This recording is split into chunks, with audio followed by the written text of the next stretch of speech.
from day one, this Red Sox season, the guy has been Wilyer Abreu. Wilyer Abreu, the guy who was dangled in trade talks last year, and a guy who I was saying in the offseason, like, yeah, okay, I like Abreu, but I'd throw him in a trade for a top-end starter. No need. Alex Cora is like, I need to keep this guy, and you're seeing why right now. I mean, is he going to hit 500 for the entire season? Probably not, but you can't get the guy out right now. He's been unbelievable. He gets the walk-off hit in the first game of the doubleheader against St. Louis, and then he goes 2 for 6, knocks in a couple more runs in game 2 of the doubleheader. I mean, he's just been an absolute problem for everyone going against him. He obviously had the 2 home runs on opening day, had the game-winning homer, and it's just been, since then, it's been business as usual. And oh yeah, he won the Gold Glove in right field last year. Did you know that? He probably could have won Rookie of the Year, although he declined a little bit towards the end of the season. But he was absolutely one of the most pro-ready hitters of any rookie going in last year. And this year looks like a liftoff. And I wonder when Wilyer Abreu is slotted for one of these contracts, one of these Braves model contracts. Kristian Campbell got one at 8 years. Ceddanne Rafaela got one at 8 years. Brian Bayo got one at 8 years. When is Wilyer Abreu's? There's no rush to sign Tristan Casas right now. But where is Wilyer Abreu's? I mean, the kid's getting MVP chance last night. And he's been, I mean, that good so far. 2 weeks into the season. Week and a half into the season. Him and Aaron Judge have been the 2 best players in baseball. An absolute unit and a guy who can absolutely be a big part of this team for years to come. The only guy on the Red Sox that's challenging Wilyer Abreu for an MVP spot right now might have to be Alex Bregman. 6 RBI in the game last night. The guy loves Fenway Park. I mean, we talked about the numbers when he signed, right? He hits over 300 at Fenway. He slugs over 1,000, or excuse me, OPS over 1,000. But it continues. It's not just, wearing that Astros uniform. He puts on the Red Sox uniform, and he is raking, man, raking. An absolute piss missile, 3-run homer, dead center last night. Has doubles. He almost hits for the cycle. He was a triple short of the cycle in the 5th inning. In the 5th inning, he was a triple short of the cycle. I mean, the guy is just built for Fenway Park. Tell me I'm wrong. And they were just peppering the wall last night. So 18 runs in the game last night. 22 hits. 22 hits. And again, most of the damage was done in the first 4 innings or so. Okay. It was 10-1 at the end of the 3rd. They were absolutely crushing the Cardinals. We're not a great team, but had maybe their best pitcher out there. Nicolas, I think is how you say his name. Guy been in the league forever. So you've got Wilyer Abreu and Alex Bregman who are putting up legit all-star numbers right now. And yet maybe the brightest story of this year so far for position players for the Red Sox is Kristian Campbell.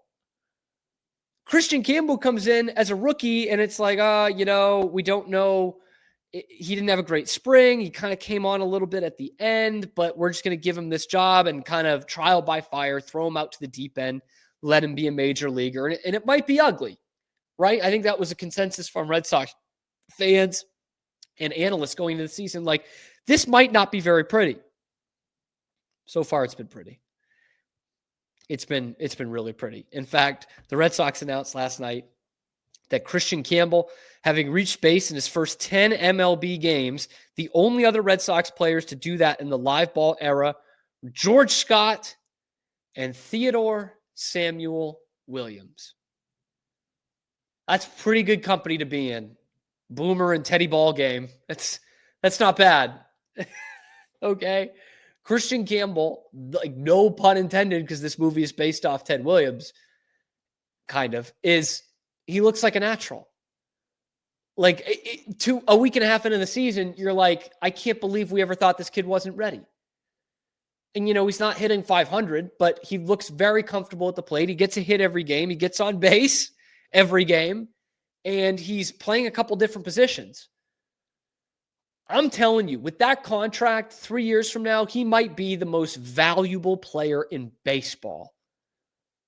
He'll have to restructure it at some point. But you talk about a guy with that kind of positional versatility who is going to be a 5-tool player. He's legit going to be a 5-tool player with versatility. Can play infield and outfield, hit for power, rope doubles, extra base hit guy. Good enough arm out there in the outfield, especially for a second baseman. And that was kind of something that shocked us about Mookie Betts. And is an excellent base runner already. That's what Cora loves about the kids. Campbell and Marcelo Meyer thinks they're great base runners.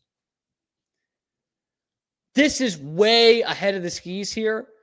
But since I've put out there that he's going to be a 5-tool player, if he continues to kind of tear things up this rookie year and next year, you will start to hear the Mookie Betts comparisons.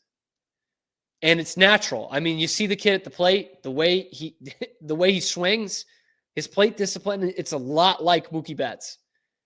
And they're starting to challenge him with inside fastballs right now. There was no one better, probably still isn't anybody better at turning on an inside fastball than Mookie Betts. And Mookie came up as a second baseman. They switched him to outfield. He became a Gold Glove outfielder and an MVP. Anything close to Mookie Betts is one hell of a bargain. But you look at the kid play, there's a lot of similarities there. Like I was ready to throw in there and say, Dustin Pedroia is kind of the obvious example, second baseman, same kind of scenario in which he came up and started his rookie season. But there's even more Mookie Betts there. I really do. And it's all kind of coming together, I say, on April 7th, right? There's a lot of season left, and there's going to be plenty of ups and downs with this team. But they answered pretty emphatically after a poor showing in their first 5 games that this is the team that we were promised. They're going to knock the hell out of the ball. They're going to get good enough starting pitching. You'll have Crochet tonight to see that for sure firsthand. It hasn't been really smooth sailing. Walker Buehler sucked. Sean Newcomb was much better yesterday, but he's Sean Newcomb. He's your 6th or 7th starter. Devers is back. You've got Duran with some big hits yesterday after he was not seeing the ball very well. You've got the kind of core playing in here. And then today you make a Quinn Priester trade, which people are amazed at the haul they got, a top 10 prospect from the Brewers for Quinn Priester, a guy who had every opportunity to make the team this year and didn't do it, refused to do it. And now that opens up a spot on the 40-man roster. Roman Anthony is not yet on the 40-man roster.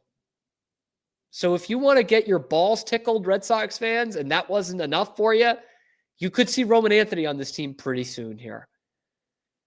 And boy, that would mean, by the way, a DFA of Masa Yoshida or a trade in all likelihood.